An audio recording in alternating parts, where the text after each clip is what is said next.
आज हम बनाने जा रहे हैं सोयाबीन की बड़ी की सब्जी। ये एक बहुत ही हाई रिच प्रोटीन है, इसके अंदर होता है इस सब्जी के अंदर। परंतु इसका टेस्ट ऐसा होता है ना कि हर कोई इसे खा ही नहीं पाता।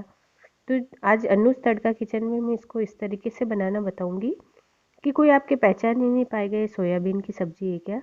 तो चलिए हम इसे ज़्यादा देर ना करते हुए बनाना स्टार्ट करते हैं। मेरे तरीके से आप बनाइएगा, बहुत अच्छी बनेगी ये सब्जी।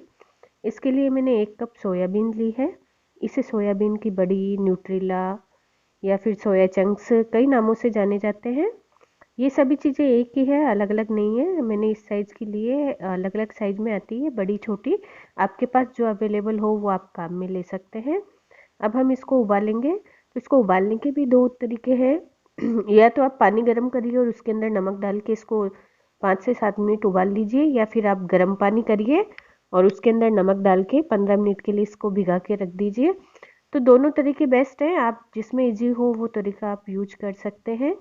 तो मैंने पानी बॉईल करा है, उसके अंदर नमक डाल दिया, देखो पानी गर्म हो गया अच्छे से। अब मैं इसके अंदर सारे सोयाबीन की बड़ी मैं इसमें डाल दूंगी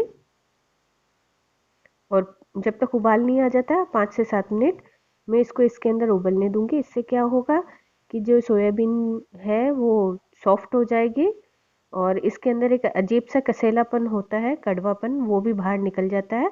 तो देखिए सोयाबीन की बड़ियों के अंदर उबाल आ गया है और ये अच्छी तरीके से सॉफ्ट हो गई है। इस स्टेज पे मैं गैस को बंद कर दूंगी और इसमें से सारी सोयाबीन को मैं बाहर निकाल लूँगी और इनको थोड़ी देर हम ठंडे होने के लिए रख देंगे ताकि ठंडी हो जाएंगी। उसके बाद हम आगे का प्रोसेस करेंगे। तो आप ज़रूर से इसको बॉईल कर लीजिए, नहीं तो सब्ज़ी अच्छी नहीं बनेगी। इनको बॉईल करना बहुत ज़रूरी है और इस तरीके से बाहर निकाल के ठंडा कर दीजिए इनको। आपको इस सब्ज़ी को बनाने में ज़्यादा टाइम नहीं लगेगा और ये हम जो वेजिटेरियन लोग हैं उनके लिए प्रोटीन का बहुत अच्छा सोर्स है। तो चलिए इसके आगे की तैयारी करते हैं। यहाँ मैंने टमाटर लिए हैं, एक लार्ज साइज़ का, एक मीडियम साइज़ का प्याज और हरी मिर्ची डाल के मैंने इनको ग्राइंड कर लिया है।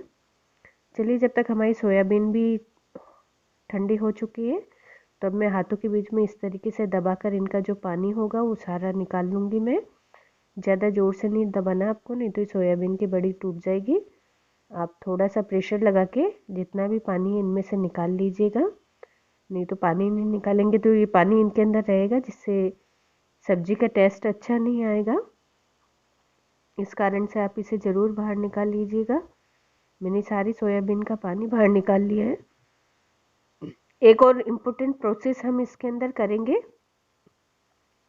तो मैंने थोड़ा सा ऑयल लिया है पैन के अंदर और इसको गर्म होने के लिए मैं रख दूंगी। हम इसके अंदर जो सोयाबीन की बड़ी है उनको फ्राई करेंगे।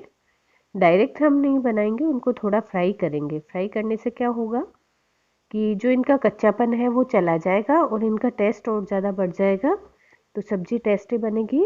इसलिए मैंने इसके अंदर सोयाबीन डाल दिए और इसको मीडियम फ्लेम पे चलाते हुए इसको जब तक ये थोड़ी क्रिस्पी नहीं हो जाती और बाहर से ब्राउन कलर की हो जाएगी, लाइट ब्राउन कलर की, तक तब तक हम इनको फ्राई करेंगे।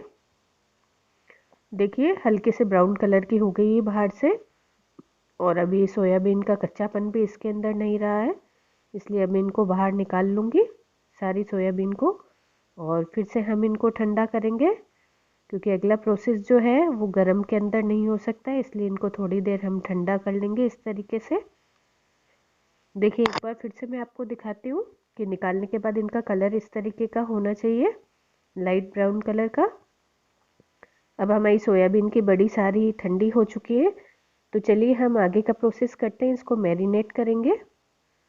इसके लिए मैंने सोयाबीन ली है, उसके अंदर 1 कटोरी में दही डाल रही हूँ। जो मैंने दही डाला है वो खट्टा दही नहीं है, नॉर्मल दही है। आपको खट्टा दही यूज में नहीं लेना है इसके अंदर। और आधी चम्मच मैंने इसके अंदर हल्दी पाउडर डाला है और साथ ही मैं इसके अंदर डाल रही हूँ 1 चम्मच लाल मिर्च पाउडर, 1 चम्मच नमक डाला है मैंने और कसूरी मेथी को इस तरीके से हाथों से क्रश करके मैं डाल रही हूँ।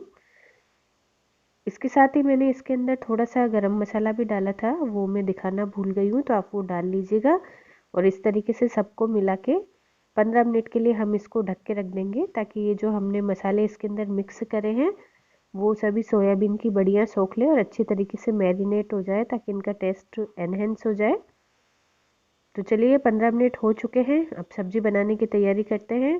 मैंने 2 बड़े चम्मच ऑयल को गरम कर लिया है और इसके अंदर जीरा डाला है, साथ ही में 4 काली मिर्च और 2 लौंग मैंने डाली। इनको भी अच्छे तरीके से हम पकने देंगे।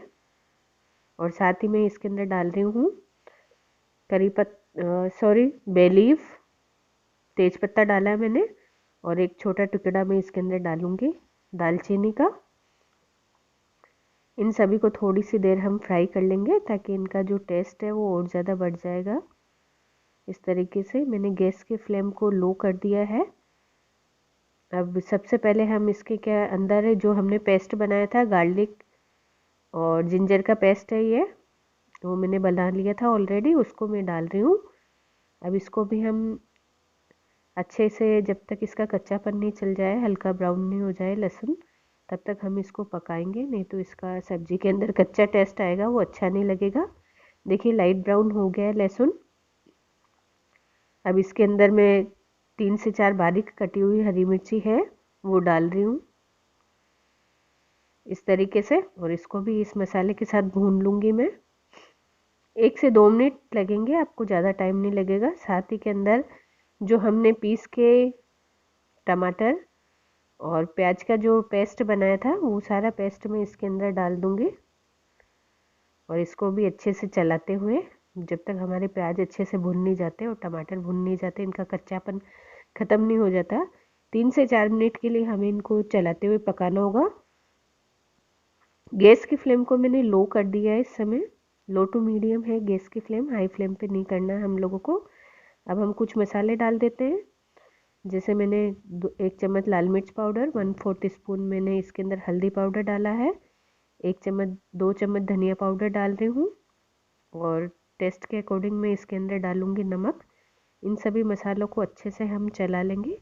तो जैसे जैसे हमारी ग्रेवी पकेगी वैसे वैसे मसाले भी पक जाएंगे, एक साथ 2 काम हो जाएंगे, अलग अलग हमें इनको नहीं पकाना पड़ेगा, इसलिए मैंने मसाले साथ ही इसके अंदर ऐड कर दिए हैं। आपको इन सब ग्रेवी, जितनी अच्छी आपकी ग्रेवी पकेगी, जितने अच्छे मसाले भुनेंगे, उतना ही अच्छा इनका टेस्ट आएगा।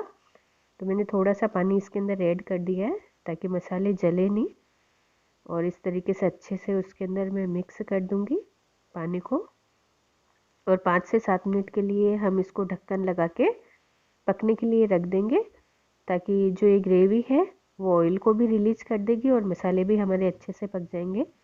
देखिए 5-7 मिनट हो चुके हैं और सारा पानी भी ख़त्म हो गया है, इसका जल गया है, और हल्का सा ग्रेवी ने ऑयल भी रिलीज कर दिया है। अब बीच में चला के इस तरीके से हम देख लेंगे, कहीं ऐसा तो नहीं है कि हमारी ग्रेवी नीचे से जल गई हो। आप भी इस तरीके से चला के देख लिया करिए, हटा के बीच बीच के अंदर। और फिर से जो हमने मैरिनेट करी थी सोयाबीन की बड़ी, वो सारी बड़ियाँ मैं इसके अंदर डाल दूँगी इस तरीके से।